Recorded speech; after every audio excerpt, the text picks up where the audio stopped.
اعوذ باللہ من الشیطان الرجیم بسم اللہ الرحمن الرحیم۔ اب جب شیطان مردود ہو گیا، لعین بن گیا، اللہ نے اس کو دھتکار دیا، اور پھر وہیں پر شیطان اللہ تعالیٰ کے ساتھ مہلت بھی مانگ رہا ہے کہ میں تیرے بندے کو ورگلاؤں گا، تیرے بندے کو برباد کروں گا۔ اب چونکہ یہاں پر جو سٹارٹ لیا جا رہا ہے، چونکہ اس کی دشمنی سٹارٹ ہو چکی تھی آدم علیہ السلام کے ساتھ، شیطان نے آدم اور حوا علیہ السلام کے خلاف ایک چال چلی، اور چال کیسے چلی؟ جب وہ دونوں بہشت میں تھے، یعنی جنت میں تھے۔ اب یہ کون سی جنت ہے؟ دو طرح کے رائے لی جا رہی ہیں، ایک جنت الماوا اور دوسرا جنت الخلد۔ سورہ اعراف کی آیت جس کا ترجمہ کچھ یوں ہے، اور ہم نے آدم علیہ السلام سے کہا کہ تم اور تمہاری بیوی بہشت میں رہو سو، اور جہاں سے جو چاہو اور جو نوش جان کرو، مگر اس درخت کے پاس نہ جانا ورنہ گنہگار ہو جاؤ گے۔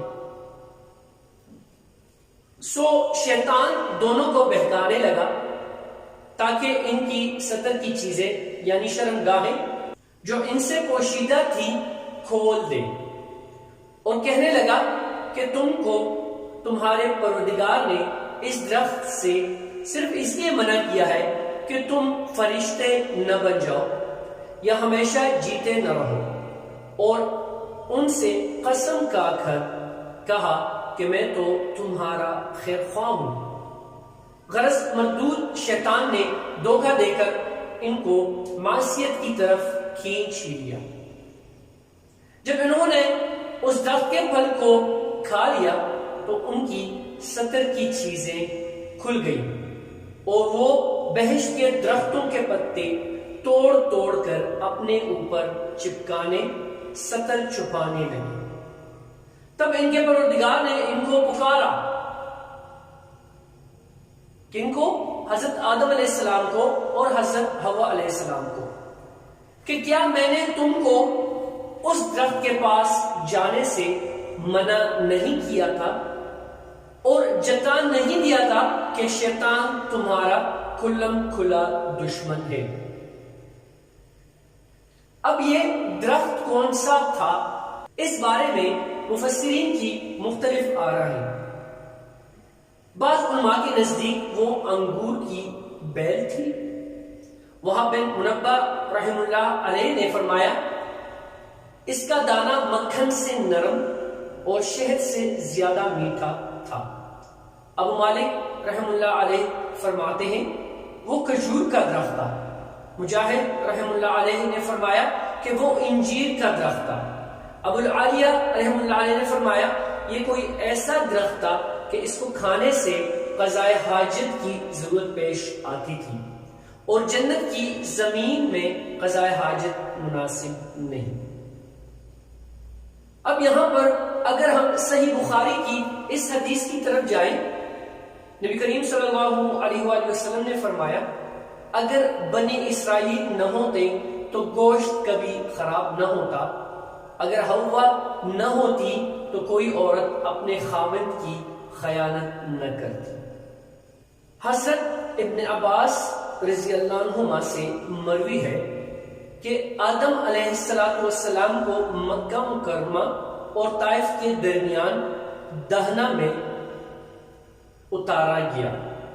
حضرت حسن بصری رحم اللہ علیہ فرماتے ہیں آدم علیہ السلام کو ہند میں اتارا گیا، حوا علیہ السلام کو جدہ میں، ابلیس کو بصرہ سے چند میل دور دستمیان نامی جگہ میں، اور سام کو اصفہان میں اتارا گیا۔ جبکہ حضرت ابن عمر رضی اللہ عنہ فرماتے ہیں آدم علیہ السلام کو صفا پہاڑی پر اور حوا علیہ السلام کو مروہ پہاڑی پر اتارا گیا۔ حضرت عبداللہ بن عباس رضی اللہ عنہما سے روایت ہے کہ آدم علیہ السلام نے زمین پر سب سے پہلے جو کھانا کھایا وہ یہ تھا کہ جبریل علیہ السلام ان کے پاس گندم کے ساتھ دانے لائے۔ آدم علیہ السلام نے فرمایا یہ کیا ہے؟ جبریل علیہ السلام نے فرمایا یہ اسی درخت کا پھل ہے جس سے آپ کو منع کیا گیا تھا اور آپ نے کھا لیا تھا۔ انہوں نے فرمایا میں اس کا کیا کروں؟ فرمایا اسے زمین میں بو دیجیے۔ انہوں نے بو دیے۔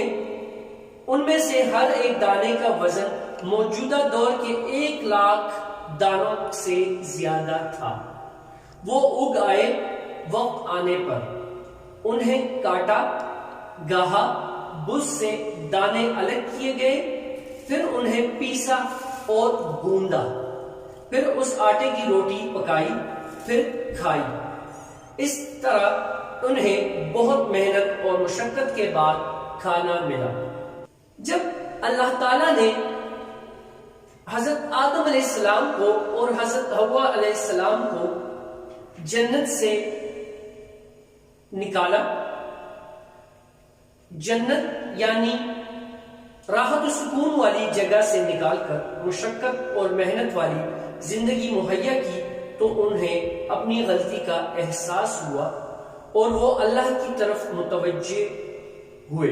اعراف میں ہے أَلَمْ أَنْهَكُمَا أَنْ تِلْكُمَا الشَّجَرَةِ وَأَقُلْ لَكُمَا إِنَّ الشَّيْطَانَ لَكُمَا عَدُوٌّ مُبِينٌ قَالَ رَبَّنَا ظَلَمْنَا أَنفُسَنَا وَإِن لَّمْ تَغْفِرْ لَنَا وَتَرْحَمْنَا لَنَكُونَنَّ مِنَ الْخَاسِرِينَ۔ کیا میں نے تم کو اس درخت کے پاس جانے سے منع نہیں کیا تھا اور جتا نہیں دیا تھا کہ شیطان تمہارا کھلم کھلا دشمن ہے؟ دونوں عرض کرنے لگے کہ پروردگار، ہم نے اپنی جانوں پر ظلم کیا اور اگر تو ہمیں نہیں بخشے گا اور ہم پر رحم نہیں کرے گا تو ہم تباہ ہو جائیں گے۔ آدم علیہ السلام نے یہ کلمات اللہ تعالیٰ سے ہی سیکھے ہوئے تھے، جیسا کہ قرآن مجید میں اس کی وضاحت کچھ یوں ہے، فَتَلَقَّى آدَمُ مِن رَبِّهِ كَلِمَاتٍ، پھر آدم نے اپنے پروردگار سے کچھ کلمات سیکھے۔ ان الفاظ میں اپنی غلطی کا اعتراف ہے، اللہ کی طرف توجہ ہے، اس کے سامنے عجز و نیاز اور تذلیل کا اظہار ہے، اور اس مشکل گھڑی میں اللہ تعالیٰ کی طرف محتاجی کا اقرار ہے۔ آدم علیہ السلام کی اولاد میں سے جس شخص کو یہ راز سمجھ میں آ گیا، اس کی دنیا بھی سمجھ جائے گی اور آخرت بھی۔ اور ہم بھی آپ کو یہی سمجھانے کی کوشش کر رہے ہیں۔ اصل میں حضرت آدم علیہ السلام کا قصہ آپ لوگوں کے سامنے پیش کرنے کا مقصد بھی یہی ہے، کیونکہ ہم ابن آدم ہیں، ہم غلطی کے پتلے ہیں، ہم سے غلطی ہوتی رہے گی، اور شیطان ہمارا اصلی دشمن ہے۔ اور یہ میں نہیں کہہ رہی، یہ قرآن کہہ رہا ہے، اور اللہ تعالیٰ نے خود فرمایا ہے کہ شیطان تمہارا کھلم کھلا دشمن ہے۔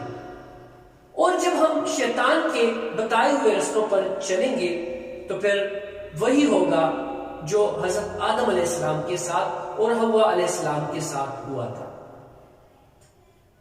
اللہ تعالیٰ ہمیں نفس اور شیطان کے مکر و فریب کو توڑنے میں کمال عطا فرمائے۔ آمین ثم آمین یا رب العالمین۔